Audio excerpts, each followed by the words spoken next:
صلى على محمد صلى الله عليه وسلم صلى على محمد صلى عليه. ആസുള്ള ഒരു 2 റക്അത്തെങ്കിലും നിസ്കരിക്കാൻ നമുക്ക് സാധിക്കണമെങ്കിൽ അതിനുള്ള ചില ആദാബും മര്യാദയും കൂടെ നമ്മൾ ശ്രദ്ധിക്കണം.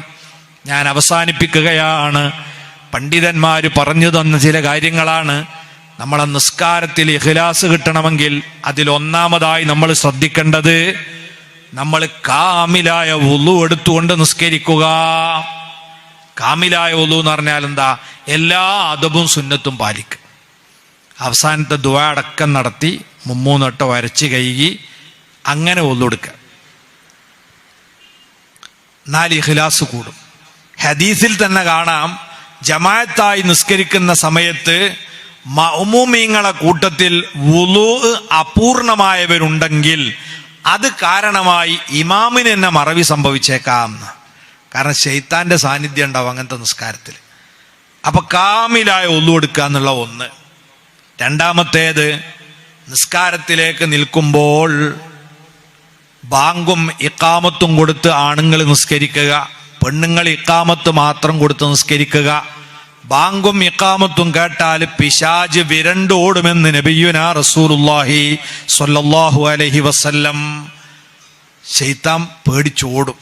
അപ്പൊ ശൈത്താൻ ഓടിയ നമ്മളെ നിസ്കാരത്തിന് ഇഖ്ലാസ് ഉള്ളൂ. ശൈത്താനാണ് നമ്മളെ ഇടങ്കോലിടാൻ വരുന്നത്. പിശാചിനെ വിരട്ടി വിട്ടാൽ പിന്നെ നമുക്ക് പ്രശ്നമല്ല. അപ്പം ബാങ്കും ഇഖാമത്തും കൊടുത്ത് നിസ്കരിക്കാൻ നിൽക്കുക. മൂന്നാമത്, മനസ്സും ശരീരവും എല്ലാ ശ്വാലുകളിൽ നിന്നും ഒഴിവായിട്ട് പത്തുമിലിന് പറഞ്ഞ കാര്യങ്ങൾ അതൊക്കെ. മനസ്സും ശരീരവും എന്ത് ചെയ്യണം? ഫറാഗ് കിട്ടണം. ജോലികൾ ഉണ്ടാവരുത്. ഇപ്പം ഭക്ഷണം ആവശ്യമുണ്ട്, എന്നാ അത് കഴിച്ചിട്ട് നിസ്കരിച്ചാൽ മതി. അല്ലെങ്കിൽ നിസ്കാരത്തിലൊക്കെ ഭക്ഷണം ഓർമ്മ വരും.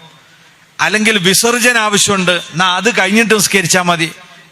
ഇപ്പം ഉള്ള ഒന്നുകൊണ്ടാണ് നിസ്കരിക്കണം. മുത്രയ്ക്കാൻ മുട്ടുണ്ടെങ്കിലും ഇനി ഒന്നെടുക്കാനാവില്ല എന്നുണ്ടെന്ന് ചിലപ്പോൾ നമ്മൾ തൽക്കാലം ഒരു ഓടിച്ചൊരു നിസ്കാരം, എന്നിട്ട് വേഗം പോയി മൂത്രയിക്കുക.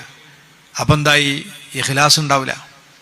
അപ്പം അങ്ങനത്തെ ശ്വാലുകളോടുകൂടെ പോകരുത്.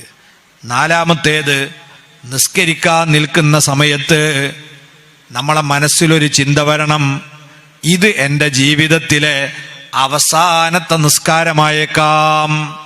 ഇനി ഒരു നിസ്കാരത്തിന് എനിക്ക് അവസരമുണ്ട് എന്നൊരുറപ്പുമില്ല. അത് ശരിയുമാണല്ലോ. മുത്തുനബി സ്വല്ലല്ലാഹു അലൈഹി വസല്ലം പറഞ്ഞത് കാണാം, ഇദാ സ്വല്ലൈത ഫസ്വല്ലി സ്വലാത്ത മുവദ്ദിഇൻ.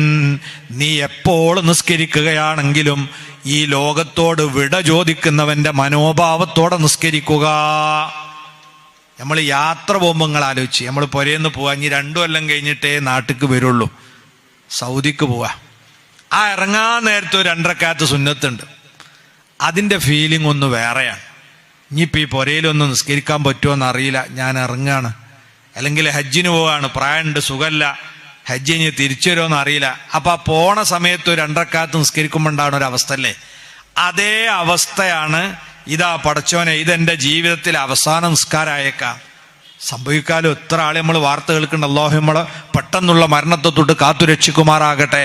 ജുമുഅ കഴിഞ്ഞിറങ്ങിയതാ, മഗ്‌രിബ് നിസ്കരിച്ചിറങ്ങിയതാ, കുഴഞ്ഞു വീണ് മരിച്ചു, ഇങ്ങനൊക്കെ നമ്മൾ കേൾക്കാറുണ്ട്. ഇത് ആർക്കും വരാം. അപ്പൊ ഏത് നിസ്കാരത്തിൽ നിൽക്കുമ്പോഴും ഇതെന്റെ അവസാന നിസ്കാരമായേക്കാം എന്ന് നമ്മൾ കൽബിൽ ചിന്തിച്ചാൽ ആ നിസ്കാരത്തിൽ ഇഖ്ലാസ് കിട്ടും. പിന്നെ 6ാമത്തെ കാര്യം, നിസ്കരിക്കാൻ നിൽക്കുമ്പോൾ ഒരു മറയുടെ അടുത്ത് നിൽക്കുക. ആ മറക്ക് നമ്മളെ 1 മുഴത്തിന്റെ 3ൽ 2 ഭാഗം ഉയരണ്ടാകുക. 1 മുഴം എന്ന് പറഞ്ഞാൽ അതിന്റെ 3ൽ 2 ഭാഗം ഉയരണ്ടാകുക. ആ മറയോട് 3 മുഴം അടുത്ത് നിൽക്കുകയും ചെയ്യുക. നിസ്കരിക്കുന്നവന്റെ ഒരു 3 മുഴത്തിനെങ്കിലും അടുത്ത് നിൽക്കുക. അങ്ങനത്തെ ഒരു ബൗണ്ടറി വെക്കണം, ഒരു അതിർത്തി വെക്കണം. ആ അതിർത്തി വെക്കണ എന്തിനാ? നമ്മളെ ചിന്ത ചിതറിപ്പോകാതെ ഏകാഗ്രത കിട്ടാൻ വേണ്ടിയാണ്. നമ്മളെ ചിന്ത അതിൻ്റെ ഉള്ളിൽ ഒതുങ്ങും. മറല്ലാതെ ഇങ്ങനെ നിന്നാലോ അതൊക്കെ നമ്മളെ കൽബിലേക്ക് വരും. ഇപ്പൊ പള്ളിയിലൊക്കെ കയറി നോക്കിയാൽ കുട്ടികൾ നിൽക്കണ എങ്ങനെയാണ്?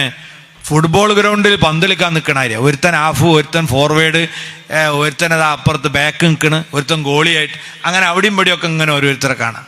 അങ്ങനെ നിൽക്കരുത്. ഒരു മറന്റെ അടുത്ത്, അതൊരു മനുഷ്യനായാലും വേണ്ടില്ല. അത് നമ്മളെ ഇഖ്ലാസ് കൂടാനുള്ള മറ്റൊരു വഴിയാണ്. പിന്നെ നിസ്കാരത്തിലെ നോട്ടം അത് സുജൂദിന്റെ സ്ഥാനത്തേക്ക് തന്നെ ആക്കുക. എല്ലായിടത്തും നോക്കിയാൽ ഒക്കെ നമ്മളെ കൽബിലേക്ക് വരുമല്ലോ. അപ്പൊ ഇഖ്ലാസ് ഉണ്ടാവാൻ സുജൂദിന്റെ സ്ഥലത്തേക്ക് തന്നെ നോട്ടം പരിമിതപ്പെടുത്തുക. മറ്റൊരു കാര്യം, നമ്മൾ ചൊല്ലുന്നതും പറയുന്നതുമൊക്കെ എന്താണ് അതിൻ്റെ സാരം എന്ന് പഠിക്കുക. എന്നും ഒന്നെന്നെ നമ്മൾ ചൊല്ലണത്, അതിന് മാറ്റമൊന്നുമില്ല. പക്ഷേ എന്താണ് ഞാൻ ഈ പടച്ചവനോട് ദ്വാരക്കണെന്ന് എനിക്കറിയില്ലേ, പിന്നെ ഇടുന്ന ഇഖ്ലാസ് വരിക. അപ്പൊ നമ്മൾ എന്താ പറയണതെന്നൊന്നും കൂടി പഠിക്കാൻ അതിന് വലിയ പണിയൊന്നുമില്ല. 2 ദിവസം നിങ്ങൾ ഈ പള്ളിയിലെ ഇമാമിൻ്റെ അടുത്ത് പോയി ഇരുന്നാൽ മതി. നമ്മളെന്തായി ഈ ഇത്തിദാല് ചൊല്ലണ്, സുജൂദിൽ പറയണം, അതിൻ്റെ അർത്ഥം എന്ന് പറയും. വജ്ജത്തുവിൻ്റെ അർത്ഥം ഒന്ന് പഠിക്കല്ലേ, ഫാത്തിഹന്റെ അർത്ഥം ഒന്ന് പഠിക്കല്ലേ. 2-3 ദിവസം ഉണ്ടായ നമുക്ക് പഠിക്കാവുന്ന ഒന്നാണ്. നമ്മളെ എല്ലാ കാര്യങ്ങളും നമ്മൾ അള്ളാഹിനോട് പറയേണ്ട നിസ്കാരത്തിൽ 2 സുജൂദിന്റെ ഇടയിലുള്ള ഒരു ഇരുത്തുണ്ട് അല്ലേ. ആ ഇരുത്തത്തിൽ 7 കാര്യം നമ്മൾ പറയണത്. റബ്ബിഗ്ഫിർലി വർഹംനി വജ്ബുർനി വർഫഅനി വർസുഖ്നി വഹ്ദിനി വആഫിനി. ദുനിയാവിൽക്കും ആഖിറത്തുക്കുള്ള എല്ലാ സംഗതിയും ഉണ്ടായില്ല. റബ്ബിഗ്ഫിർലി, പടച്ചോനെ എന്നോട് പൊറുക്കണം. വർഹംനി, എനിക്ക് കരുണ ചെയ്യണം.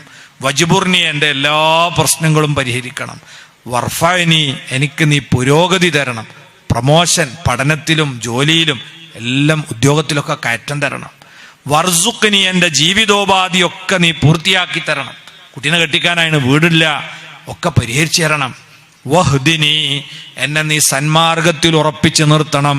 വആഫിനി, എൻ്റെ മനസ്സിനും ശരീരത്തിനും ആരോഗ്യം തരണം. ഇപ്പം എന്താ വേണ്ട?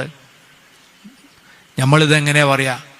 സുജൂദിന്ന് എഴുന്നേച്ചിട്ട് റബ്ബർ എന്നറിയും, പിന്നെ അങ്ങോട്ടൊരു പോക്കും. എന്താ പറഞ്ഞ് നമുക്കും അറിയില്ല, ആർക്കും അറിയില്ല. അപ്പൊ ഇതൊന്ന് പഠിച്ചെങ്കിലല്ലേ നമുക്കൊരു ഇഖ്ലാസ് ഉണ്ടാവുള്ളൂ. പിന്നെ അവസാനമായി, ഞാൻ ഈ നിസ്കരിക്കുന്നത് ഇതാ എൻ്റെ റബ്ബിന്റെ മുന്നിലാണ്, അവൻ എൻ്റെ മുമ്പിലുണ്ട്. നിസ്കാരം മുനാജാത്താണ്, അഭിമുഖമാണ്. അതുകൊണ്ടാണ് നമ്മൾ താഴോട്ട് നോക്കുന്നത്. പടച്ചോ മുന്നിലുണ്ടാകുമ്പോൾ നേരെ നോക്കുക എന്നുള്ളത് അദബുകേടാണ്. അപ്പൊ റബ്ബിന്റെ മുമ്പിൽ ഇങ്ങനെ തലയൊടിഞ്ഞ് ഒന്ന് കുനിഞ്ഞ് സുജൂദിന്റെ സ്ഥലത്തേക്ക് മാത്രം നോക്കുകയാണ്. നമ്മൾ ആദരിക്കപ്പെടുന്നവരെ മുമ്പിൽ അങ്ങനെയാ നിൽക്കുക. സ്വഹാബത്തിനെ സംബന്ധിച്ച് ബുഖാരി ഉദ്ധരിച്ചത് കാണാം. ലാ യഹുദ്ദൂനൻ നളറ ഇലൈഹി തഅളീമൻ ലഹു. നബിതങ്ങളെ ബഹുമാനിച്ചതിന്റെ പേരിൽ അവിടത്തെ തുറിച്ചു നോക്കാറില്ല. നബിതങ്ങളെ നേർക്ക് നേരം ഇങ്ങനെ നോക്കൂല സ്വഹാബത്ത്. അവരിങ്ങനെ താഴോട്ടും റസൂൽ അങ്ങോട്ട് നോക്കാത്തപ്പം നോക്കി ആസ്വദിക്കുകയും ചെയ്യും. ഇങ്ങനെയാണ്, അത് അദബിന്റെ ഭാഗമാണ്. അപ്പൊ അള്ളാഹുവിന്റെ മുമ്പിലാണ്. പടച്ചവൻ ഇതാ എൻ്റെ മുന്നിലുണ്ടെന്ന് വിചാരിക്കുക. അൻ തഅബുദ റബ്ബക കഅന്നക തറാ ഫഇൻ ലം തകുൻ തറാഹു ഫഇന്നഹു യറാക്. അപ്പൊ നമ്മൾ അള്ളാഹുവിനെ ഇങ്ങോട്ട് കാണുന്നില്ലെങ്കിലും അള്ളാഹു നമ്മൾ ഇങ്ങോട്ട് കാണുന്നുണ്ട്. നമ്മളൊരു മുതലാളിന്റെ സാന്നിധ്യത്തിലാണ് തെങ്ങോർക്കണ നിൽക്കുക.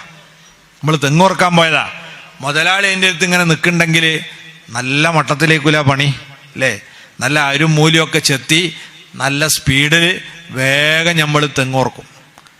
ഇനി വേറെ എന്ത് ജോലിയാണെങ്കിലും അതിൻ്റെ ഉടമ കാണാനുണ്ടെങ്കിൽ ആ പണിക്കൊരു ഗുണം കൂടും. ഇതുപോലെ യജമാനനായ റബ്ബ് ഇതാ എൻ്റെ മുന്നിൽ നിന്ന് എൻ്റെ ജോലി ശ്രദ്ധിക്കുന്നു. ഇന്ന റബ്ബക ലബിൽ മിർസാദ്, നീ കാണാതെ നിന്നെ നിരീക്ഷിക്കുന്നവനാണ് നിന്റെ റബ്ബ്. യഅലമു ഖായിനത്തൽ അയുനി വമാ തുഖ്ഫിസ് സുദൂർ. നമ്മളെ കട്ടുനോട്ടങ്ങളും നമ്മളെ മനസ്സിലെ വിചാര വികാരങ്ങളും സവിസ്തരം അറിയുന്നവനാണ് അല്ലാഹ്. ആ അല്ലാഹു ഇതൊക്കെ കാണുന്നുണ്ട് എന്ന വിചാരത്തോടെ നമുക്കൊരു 2 റക്അത്ത് നിസ്കരിക്കാൻ കഴിഞ്ഞാൽ അവിടെയാണ് നമ്മളെ ഖൽബിലേക്ക് തഖ്വ വരിക. അല്ലാഹുവിന് വേണ്ടി